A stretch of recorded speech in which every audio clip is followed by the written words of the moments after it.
Okay, so like I was saying, I do normally interview traditional revenue building sport athletes. What was it about fencing that drew you to the sport? Well, I start with the long story, which is my parents are both immigrants to this country. My mother is Chinese, my father's German. And when my mother came to this country, she did it very purposefully. And she said, I have two girls. We're not going to be able to afford college. And here in the United States, you have to focus on a sport in order to, get a scholarship to school. So that was my mom's primary focus. And my sister, who is 5 years older than me, she tried, God bless her, because she tried every single sport under the sun because she was the oldest, right? So she got to try everything, said no to everything. And then when she got to fencing, and part of my story is her story. So when she got to fencing, she was a little bit of a bookish introvert, nerd, I guess, if we call it straight. And she started fencing and thought, oh my gosh, when I put this mask on, I could be whatever I want. And I'm a warrior and I want to be a warrior, right? So she loved the idea of that. And then fencing, we call it physical chess. So it has a physicality to it. It's not, everyone's like, well, it's dancing, it's so graceful. It is hard. It is a sport. You will get winded. It is very difficult. And there is a cerebral aspect to it. So you have to have a pretty strong mindset, but you're also doing strategy. So you're trying to hit a moving target. So my sister was really enthralled by the sport of fencing, really enjoyed it. And my mother was taking her there nearly every day of the week. And so when I was really little, since we're 5 years apart, I was probably about three or so. My coach built a small little fencing weapon I could like toddle around with and hit the wall. And he like would um, he put a circle on the wall, and I would have to aim for it. And so pretty much it was kind of like a Serena Venus Williams kind of thing where there was really no choice and option. That was the sport I was going to do. But what kept me in the sport as a kid was we played some super fun games and I really liked the kids. And so that's why I really, really liked it. So that's the story of it. My sister became very successful pretty early on. And my mother was like, listen, I'm not schlepping two kids in two different directions, and you're going to do it too. And I was already kind of part of the community there. So, and it was fun. When you have two parents who are immigrating to a new country to build a life for the rest of their family, do you ever feel a pressure to find something where you can succeed?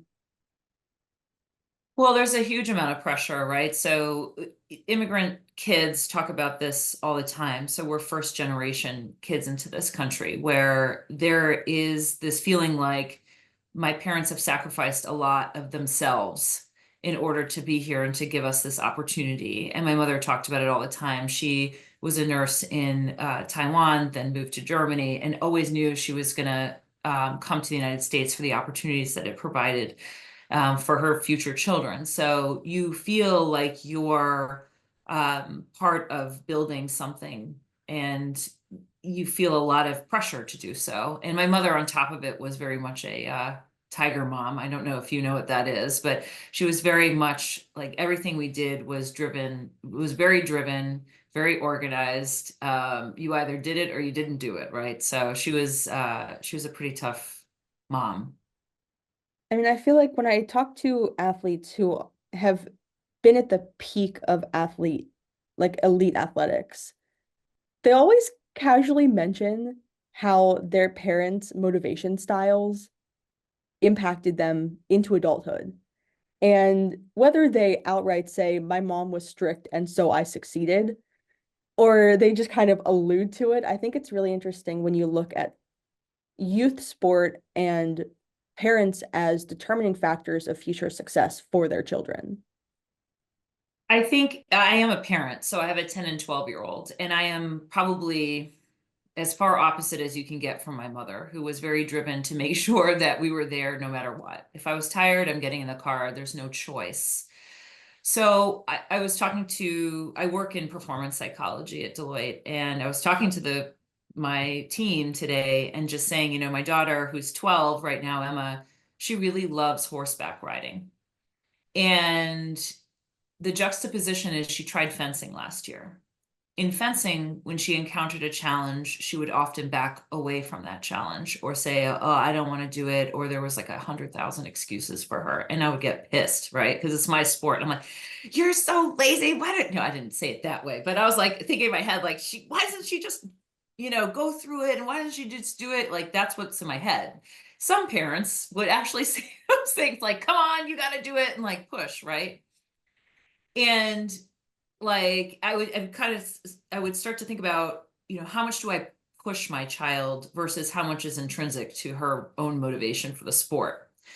And fast forward a year, she's doing horseback riding. Yesterday she falls off the horse, which scares me every single time. But she's like, "Mom, did you see me fall off the horse?" I said, "Yeah." She said, "Did you see me get back on the horse? And did you see me jump the jump again?" And I said, "Yes, I did."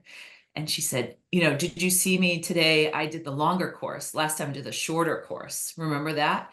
And so I think in some ways she's very motivated to be a part of horseback riding because she really loves it. She has some bond with the horse. She loves the sport. So I do very little as a parent besides take her there, make sure she has water, make sure she's safe, has all the equipment, right? And that's really what you want when you're a parent of a kid who is very well motivated. I think my mother did push us a lot, but we were very, very driven and motivated. Some of that was from her. And I think internally, my sister and I are pretty driven people in general. We want to compete, we want to be the best, and we want to see how far we can get. So I think it is really hard as a parent to know, like, what is that line? How do I push? Do I not push? But I do think, having seen it in my daughter, there's very little I need to do to motivate her to get to the barn. Yeah, I mean, I was looking at your everything you had done starting at 14 years old. I mean, when I talk to athletes who started their sport young, I mean, not necessarily early sports specialization, but just like introduced to the sport in their early teens, the motivation is coming from a ton of different directions. Yeah.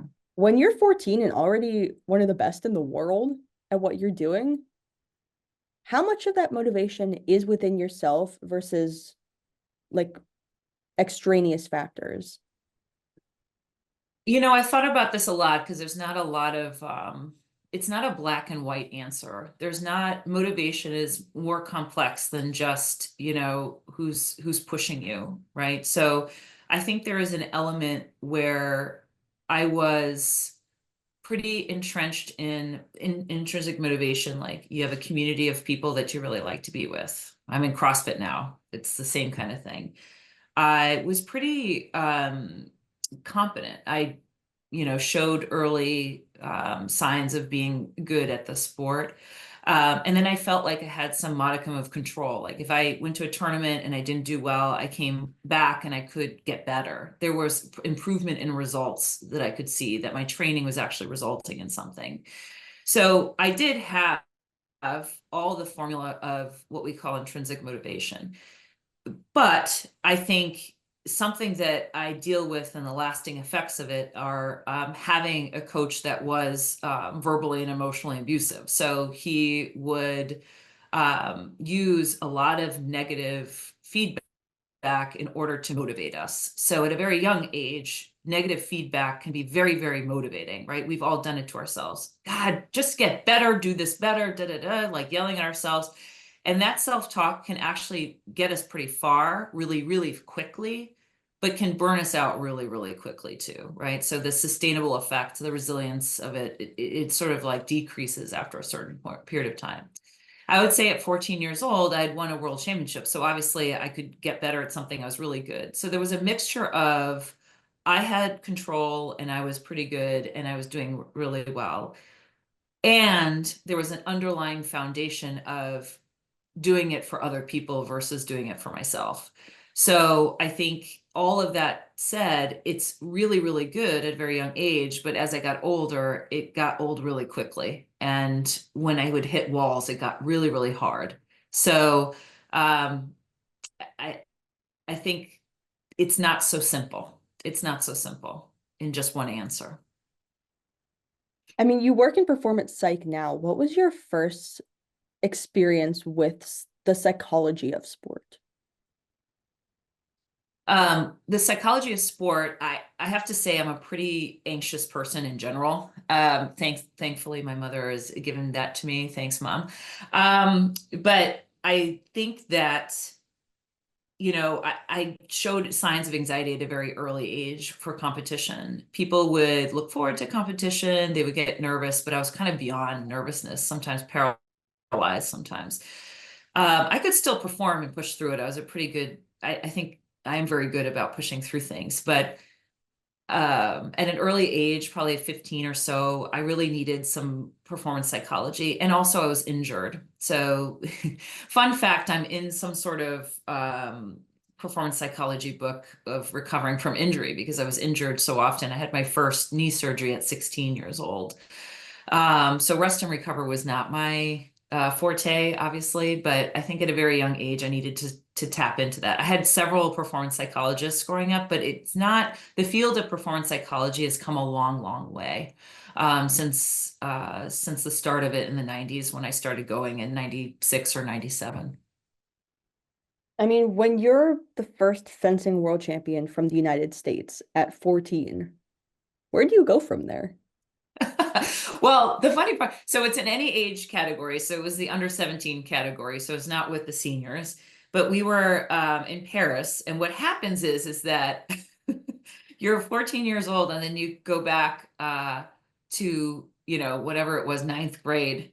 And you're kind of like, well, I just got back from Paris and stood on top of the podium, and now I have to do my math, and I'm really bad at it. So, I mean, that's kind of where you go is as a kid, and I think this sort of affects you. We'll talk about athlete identity at some point, but it affects you because you're sort of bipolar, right? So you live this grandiose life of Iris Zimmermann, the fencer who's on top of a podium, and then you go home and then you're just some sort of like pimply teenager who's trying to just get through math and science in ninth grade. So it's a weird juxtaposition that you live. You almost feel like, in some ways, the feeling I could say is you're like Clark Kent and Superman, right? So you take the glasses off and you're Superman, and then when you go back home, everyone thinks you're this giant nerd and can't do anything as Clark Kent, right? So it's like it's a weird thing for a young kid. I mean, it's interesting, like when you look at college athletes, they are athletes with a side of college. You know, when you're a youth athlete, you are a growing person with a side of sports. When you're so good at your sport that it's taking you all across the world, how do you manage that kind of maturing process while also training for these incredible championships? I don't know if you manage it so much as you compartmentalize it, right? So, and that's another thing I'm very good at is, all right, from 8 o'clock in the morning till 3 o'clock in the afternoon, I'm Iris the student. Then I'm going to get into the car, I'm going to drive to practice, and there's a transition period. And in some ways, it kind of helps me today, right? So, because I'm a mom, I work, I'm a wife, so there's all these transition points and all these identities. So I think at a very early age, you learn that you're not just one thing and you're kind of trying to do all the things. I do think that it doesn't make for an awesome friend because you're always on a schedule. There are some drawbacks to it, right? So anytime you kind of drive forward with a lot of ambition and direction in one space, you're going to have some sort of pros and cons that happen in another space. So I think that is hard. You don't really have a normal childhood, which can stunt some of this emotional maturity and some of the other things that you kind of have to learn. Yeah, I mean, I was looking at the period from 1995 to 1999, where you were just taking the world by storm. And you were also in your like early teens, early to late teens. I mean, even if you were doing none of that, the teenage years are notoriously stressful. So how did you work through the teenage stressors while also performing at kind of the peak of your career? I don't know if I did anything like 100% well. So what I'm going to say is probably not like do this with your teenage athletes. I didn't have very good balance in my life. Fencing was the only thing that was worth anything to me at the time, and my worth was very wrapped up into the sport itself. So I think, thankfully, I was doing well because then that worth was great, right? So I think I could mitigate some of these other disappointments of not having a boyfriend, not going out to parties, not hanging out with my friends, not having a normal teenage, even going through teenage angst, right? So I couldn't deal with that. I had to be like, all right, I can't deal with this drama with these girls and this boy over here because I've got to focus on this one priority I have, which is making the Olympic team and being the best I can be at a sport. So I think in some ways it shielded me from that. But I do think that, watching my children, it is a part of growth as a teenager is to kind of go through the adolescent phase. And I never really went through it because I just ignored it. I was like, all right, well, I'm really good at this. I'm just going to focus on that. Um, I don't know whether or not that's bad or good. We'll see when my kids get older if my experiment is going well. Like, what is it like if you are actually a normal kid who with normal things? Um, so I don't really have the great answer, is that I compartmentalize my life enough and just really hyper focused on being the best I could be. Your two social experiments. They are kind of my two social experiments. So we'll see That's how so it goes. funny. Don't tell them How that. how old are they now? They're 10 and 12. Oh They're my 10 gosh. and So they 12. are they're coming up to that phase that changes your life. Yeah, and they're starting to realize like this things that we're kind of talking about. My mother at 12 was already traveling quite a bit and training and doing all these things. But we have conversations about it. I'm like, you're not me. I'm not you. This is your life. Do what you want, with it. So, um, yeah. So they are my little, we'll see how it goes. We'll see if being a normal teenager actually works, but I know it's a lot of stress on me as a mother. At what point did Stanford find you? I mean, you had already been an Olympian by the time you went to college. So what was that recruiting process like? So it was very interesting. Again, all of my worth was wrapped up and tied up into the sport of fencing. So whatever college was going to give me a chance at fencing. And at the time, my sister was at Stanford. She had transferred over there. And the coach that I had, he wanted to move. He didn't end up moving, but he wanted to move to California. So I had two applications in hand. I had Penn State and I had Stanford. And I said, I don't know what to choose. I went to my coach and he said, well, choose Stanford because I'm going to move there. He didn't actually end up moving there. But Stanford did recruit me. The recruitment process was very different for me than it is for others right now, because there's this, for me, it was, I have to go to school. I'm going to choose what's best for fencing for me at the time. And so I know people approach that very differently. I think this is where having immigrant parents is very hard because they don't really understand the full system. And I think if I really stepped back and thought about, okay, what do I really want out of my college education? Um, I might have made a different choice. But the recruiting process was even at a very young age, they were already coming to me because I was who I was, right? So people knew me. I was number one. I had won a world championship. I was doing quite well. So they were just waiting for the opportunity to come and say, hey, come to school.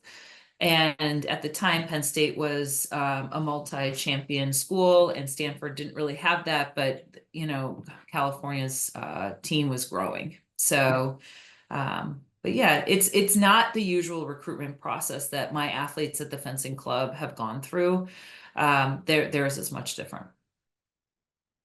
I mean, by 18, you had won a bronze medal at the World Fencing Championships, and by 19, you were in Sydney competing at the Olympics. I mean, What was anyone helping you with the mental side of that? I did have performance psychologists, like I said, but also I had many, many years of a coach who used sometimes violent reinforcement for success and not success. So I think at the time what I really need was a therapist, not a performance coach. And I think I was very happy to hear at the last Olympics some athletes talking about, I really needed something deeper because sometimes what drives us forward for a very long time doesn't help us drive forward, after a certain period of time. There was a moment where I realized, like, oh man, when your coach is like, you're an F word idiot, you're like, well, I got into Stanford and I'm also a world champion. Like, that's kind of not true, right? So I think at some point, I needed more than just that. However, working with a performance psychologist were great. I think the performance psychologists now are very different and they're a little bit more schooled on the clinical side. And so they kind of know, like, here's an athlete that probably could have used more than just performance psychology. I mean, I think it's so important to delineate that because when you look at athletes who have spoken out about mental health, needing mental health resources, it's always tied into their performance, but it goes so much deeper than that. And so when you're working with a clinician who is dual trained in performance and clinical psychology, I feel like regardless of what you're dealing with, you're getting the better of the deals. Yeah, actually, not to make a plug about where I work now. So I work in integrated Plug mental health it. services. Yeah, plug it. Yeah. So Deloitte's a pretty amazing place. It's a giant company. And they built integrated mental health services. And my boss is a performance psychologist, so there's a performance psychology division, and the providers that provide the performance psychology for the Deloitte people of Deloitte, they have dual performance psychology and clinician and clinical backgrounds, so they can understand, like, where does the mindset training end, and where does this person need maybe some deeper support around things that are deeper than just what's needed for optimal performance. I saw an article that you had been quoted in talking about feedback loops and how quickly you as a fencer have to respond to stimuli, whatever that is, whether it's an attack or whether it's just a specific move that you need to counter immediately. How do you get better at those responses? Um, so as a person who's working, getting better at feedback loops, or as a leader, or as, what do you think? Or I as an mean, athlete?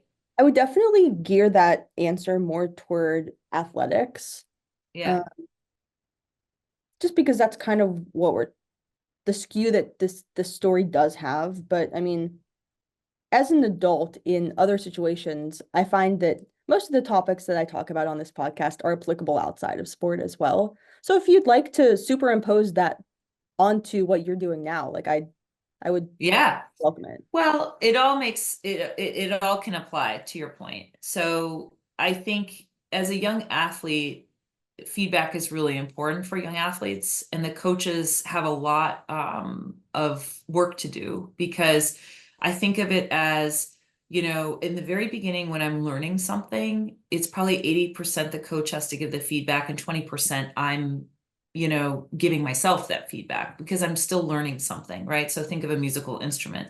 I don't really know how to play it. You're going to have to give me a lot and handhold a lot.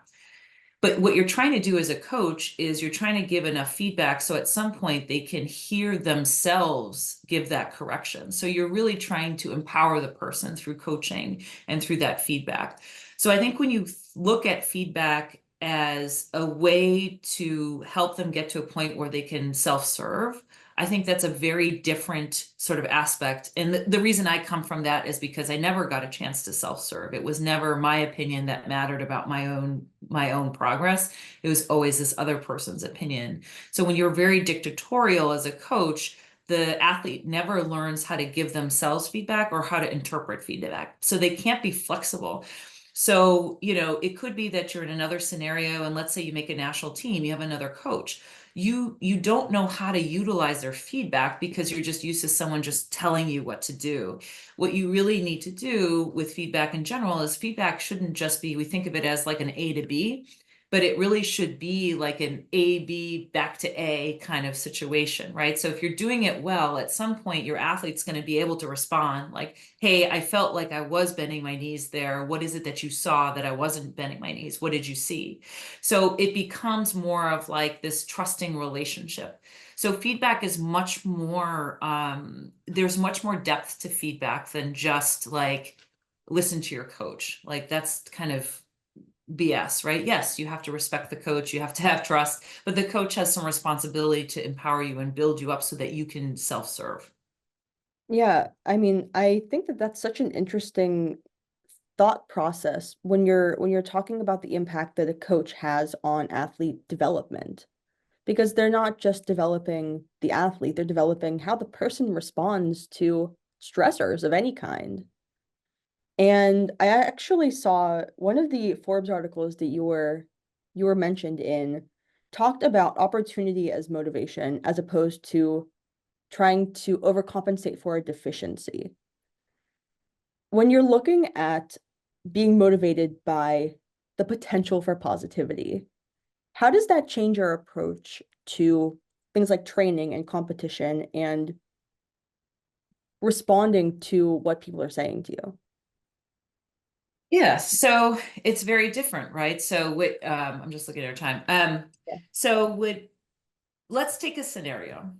If I'm doing something like cleaning my house and I don't want to do it, and there are things I've got to do, and I approach it with like the mindset of like think about your whole physiology. Ugh, I gotta do this, and like all of that, right?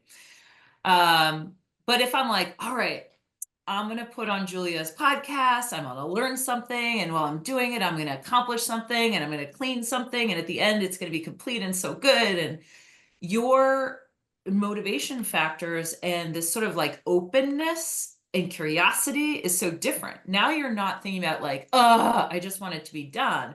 Now I'm like, oh man, oh, that chair that was kind of wobbly. I never wanted to fix that. Okay, I'm in the middle of cleaning. I'm gonna go and fix that. And how do I do that? Let me look it up. Like your curiosity, your openness to adapting, to switching, to doing something. Like you could see my body is like different, right? So I think that's really kind of what we talk about too is, your mindset and how you approach things is everything.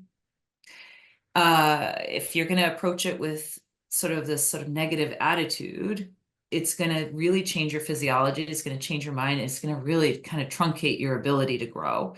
But if you approach it with this openness, it's going to be different. However, I want to say that with a caveat and a grain of salt.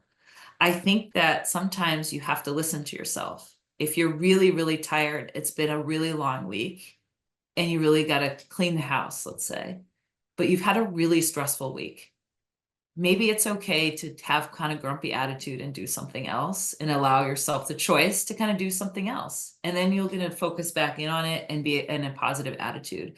I think this forced positive attitude, when people take growth mindset and then force it on people or say, well, I've had one client say, well, she just isn't doing it because she doesn't have a growth mindset. And I was like, listen, maybe she's in her feelings right now and just needs to take a second and take a beat before she can switch and be adaptable.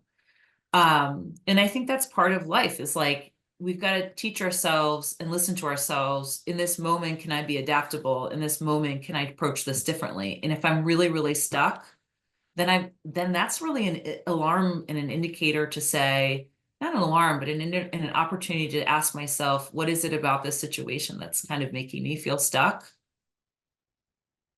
I Is think that's there an opportunity. is there a positive relationship between being good at fencing and being adaptable? Yeah, so I think you're absolutely right. I think with any sport, you have to learn how to be adaptable. And that's one thing I think is one of my superpowers when I'm at work is the adaptability. I'm not set in my ways because I know that if I'm going to if I go up against another opponent, she's going to fence me differently. And if I only have one move, I'm screwed, right? So I'm going to have more plays than just one or two, right? And the other thing about athletes too, which I noticed actually, and I'll get a recent example. I was in Paris and I noticed some of my coworkers who weren't athletes, when a scenario wouldn't go in the way that they wanted to, they would get real stuck and fixate on the scenario and be like, oh my gosh, we got to move this thing. Ah, like get really ramped up. And it's funny because I was with other Olympians and we're like, oh, we'll just do it this way then. So I think it's really interesting because we've had to put ourselves in so many competitive scenarios where we have to adapt, right? You don't just show up to a fencing venue and everything is set. Your weapons might not show up at the event or venue from the airplane. They might have lost your luggage. The equipment might not work in Cuba. The lights went out randomly in the middle of a bout because they didn't have regular electricity during the World Cup. Like what I'm saying is like we had to adapt in any scenario. You just take what you have and you make the best with what you have and you shift and you move because if you want to get better, that's how it goes. It's one and one. And I don't think it's just fencing. I think it's just athletes in general. We've had to adapt to so many scenarios. Yeah, I mean, I like talking to athletes who are removed from their sport because they're still using the principles that they learned in those split-second decision-making scenarios into adulthood, into whatever they're doing post professional sport. I mean, I always talk about mental health under the guise of athletics and how it intersects, but I mean, it's a life. It's a life of adaptability that you as an athlete kind of have a leg up on. And I think that that's really interesting as a topic to look into. I think we're a double-edged sword in many ways, athletes. I've had many conversations with athletes. We have less than 1 minute. I don't know if you Yeah. want to go back and back Yeah, in. I'm gonna end this one and we will re-up. The same link Okay. still works. Well, I'll answer that. I think a lot about because I'm helping athletes with their transition and then also I'm an athlete in transition. It's a huge topic for me. Yeah. So, and I mean to take it there only because I think that there's pros and cons for the athletes when they leave their sport. So one pro is absolutely 100% the adaptability of an athlete. Two is our like ramp time to learning something because we know how to break things down and to learn something very, very quickly to get to the where we want to go. So that learning curve is there. The third thing is the discipline. So we don't mind like the discomfort of that. Um, and I also think there's several other things too, right? So I think that one of the places that we fall down is that we have this expectation. I think this was the hardest thing for me was the expectation that you'll get consistent feedback because that's just not how the corporate world works. They don't really give it to you. You have to kind of seek it out and find it and figure out how you're going to get it. And I think another piece of that too is we can often burn ourselves out because we're very performance motivated. And we want to put 100% into everything. So I think it's prioritizing where we're going to put our energy. And, like I said, I was very single focused, and that's not really how it works. If you're going to work for 20 years, you can't just be singularly focused. You have to learn how to balance the two things, life and work. Um, the other thing too is this expectation that, and this is really big for me, is in sports, the path in the game is clear. The rules of the road are clear. You understand like if I'm going to go to A to B and also what success looks like. I don't think you always know that here in the corporate space, and you're always kind of working that path. And I think we often want to think, if I just do more of this, then I'm going to get a result. And that in sport, that could be it. Like you ramp up a little bit more of your cross training here and there, and then you could see some results. But that's not the case here. And I think that can be sometimes frustrating. So you have to find new ways to work in a more sustainable way when you transition. But yes, absolutely, the 100% the adaptability, the openness to feedback, all of those things are really important as an athlete. And the other thing too, and this is what I forgot, I was trying to think of this, is athletes do better because we're more self-aware. We know our bodies, we know how we feel under stress. We know we kind of need to tweak something before we almost get these signals. We use our entire body to live in this world. And I think that's not the case for a lot of different people. We know how to utilize all of the pieces of ourselves to do well. And I don't think that's true for everyone. Man, I love this interview. Every once in a while, I will bring guests on, and I am just like enthralled by the conversation that we end up having. And like Iris, I feel like this about this interview. But getting back on track to your, I'm gonna stop like fangirling right now and get back to my line of questioning, which is when you're in an individual sport, how does it help to have a sister who is not only paved the way, kind of, but is in these massive career milestones alongside you? Yeah, it's both awesome and annoying. So I think Felicia would say the same thing because she, being 5 years older and also a first generation kid, she was kind of like the mom. My mom didn't know, right? So she doesn't understand the United States as well as, someone living in it and the culture of it. So my sister was kind of a pseudo mom for a long time of showing me the pathway. So that's the thing about being the Serena to the Venus is that you can see all the things that they're doing and you can quickly ramp yourself up because she'll tell you where to go, what to do, and you have like a built-in mentor that actually cares about you. So a lot of my success is because she was able to carve many, many pathways for me.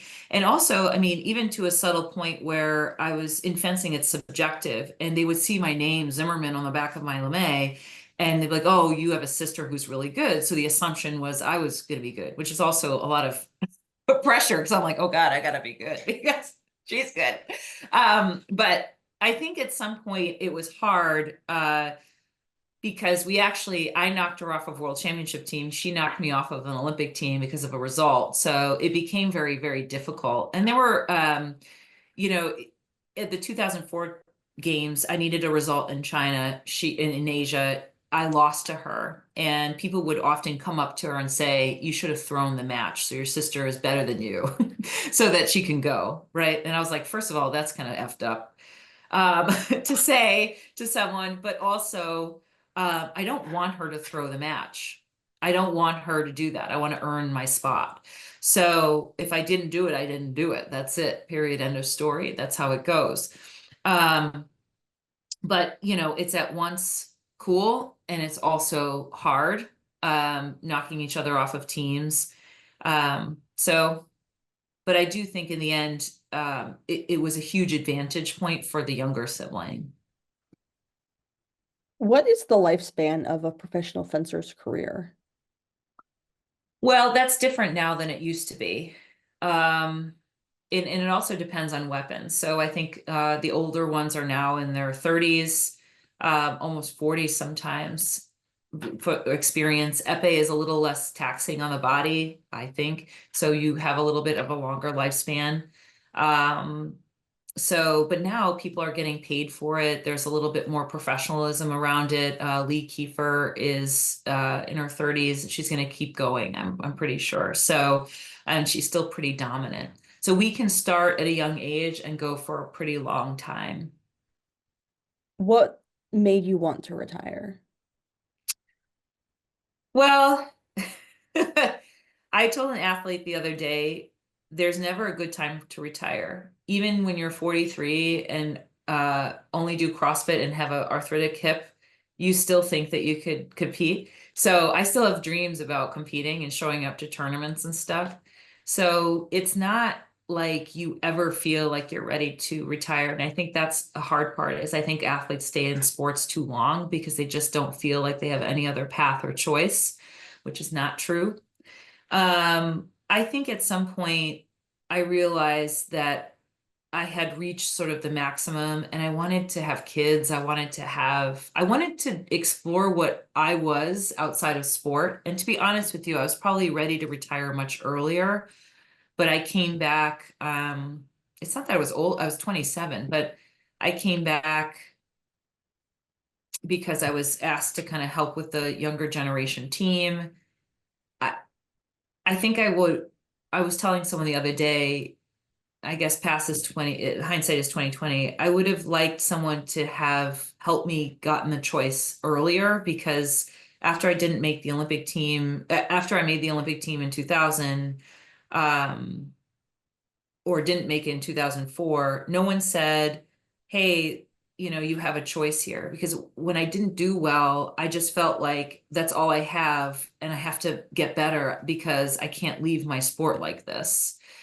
Um, and I don't know. I mean, I don't know. I think I didn't feel like I had a choice earlier. And then in 2008, when I didn't make the team, I was kind of I was diagnosed with PTSD from the abuse that I sustained from the coach, and I kind of fell apart. So I had almost no choice. I was like forced into retirement in many ways. It wasn't a physical injury, it was a psychological injury. I mean, I feel like you have all of these athletes who are like retiring and going out on top, and like that's the phrase that's used. When you are trying to come to peace with your career and it doesn't end on a high note, I mean, you don't want that to stain your relationship with your sport. So how do you stop that from happening? Yeah, it's interesting. I have a podcast on train and we just did an episode and I had a full circle moment. Paris was the first Olympic Games I've been to since Australia in person. And it took me a long time. I repaired my relationship to the Olympic Games and to my sport over time, but it took a long, long time. It took generations of kids. It took, coaches and other people that were at the top retiring from those positions for me to feel repaired. I also owned a fencing club for a long time, so I really thought about it because for a long time I thought, we've got to train athletes differently. We can't just yell at them to get better or yell at them and call them stupid or whatever it is that he did to me.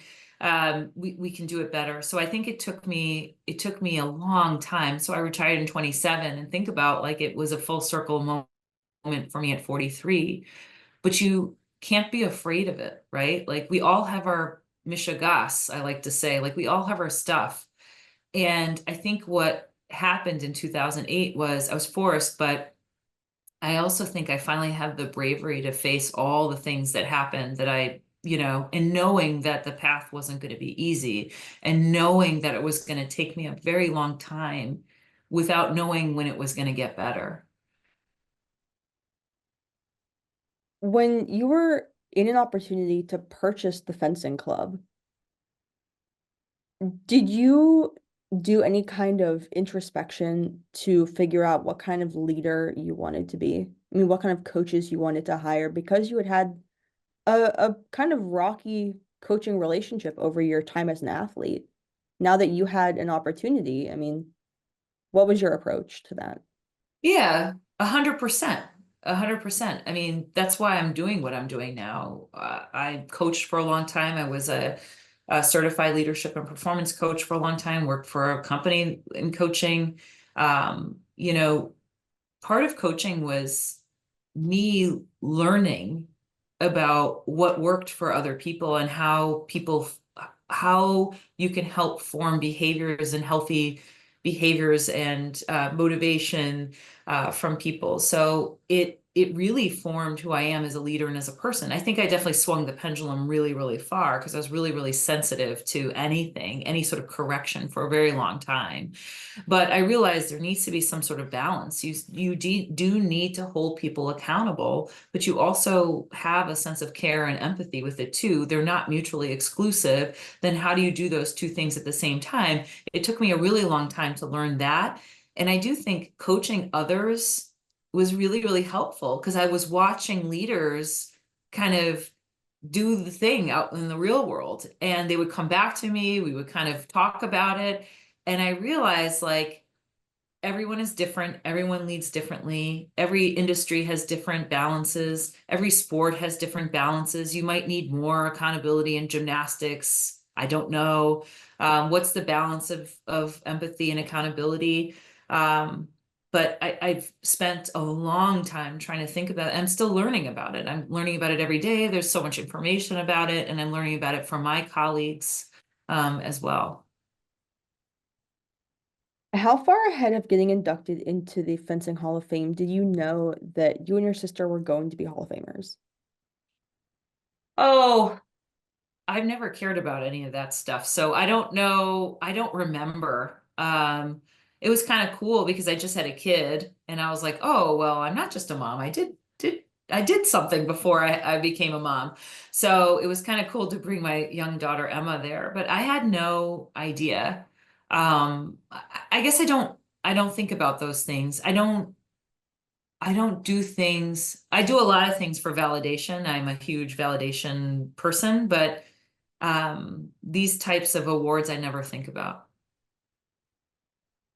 I think that that is so insane to think about because when you look at athletes at the peak of their careers, they're on the top of podiums, they have medals and trophies and they're getting all of these awards and you're looking at me and saying, I didn't care about any of that. I put a lot of the medals into a box, a shoe box. Honestly, I have medals. I have no idea where they're from. Felicia was like, "Hey, here's this trophy. Where is this from?" I was like, "I don't know. Throw it out." It wasn't until probably 5 years ago that you don't see it in my office, but I took my world championship medals and actually framed them because I was far enough away from it. Um, One is I don't know. So one is we want to focus on process. We don't want to focus on just the medals. However, I think one of the things that I've learned over time is we still need to celebrate the wins when they happen. And it's not a bad thing. It's not because you have a giant ego. It's because you are congratulating yourself for doing all the work to get there. But it's not why you do it. It's not what motivates you, right? It's we celebrate the wins, but the celebration of the wins aren't there because of that. They're there because they just kind of show you, hey, you're doing really well. What you're doing is on top. It's good. Keep going. But I fenced when I was well motivated or healthily motivated. I fenced because I just loved it. I liked putting on the gear. I liked fencing with my friends. I just like it. It's the feeling I get when I do CrossFit now. I show up in the morning, God, so early in the morning, and I just like the feel of the weights. I like to see my friends lift weights. I just like it. How has your relationship, not only with fencing, but with organized sport, changed since you've left competition? I had a really bad relationship for a while because of, how I felt about it after, being diagnosed with PTSD. And I was like, what's the point of this? The whole thing. But I think sports and play are really, really, really important for all the kids. I think we don't play enough.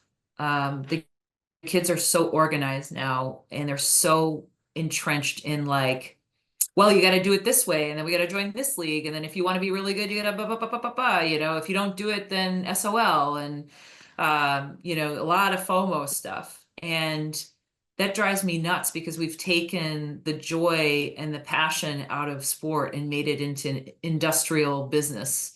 And I think I think we need to just understand that kids have a really good time. And I think it's really important. And I think it's important for all of us to have some element of joy, whether it's pickleball or tennis or whatever. But I think we've gone too far in the organized direction. And I'll tell you one thing, I think it's a responsibility of people who own these places, right? So mom came up to me one year and was like, okay, over the summer, Billy wants to get really good at fencing.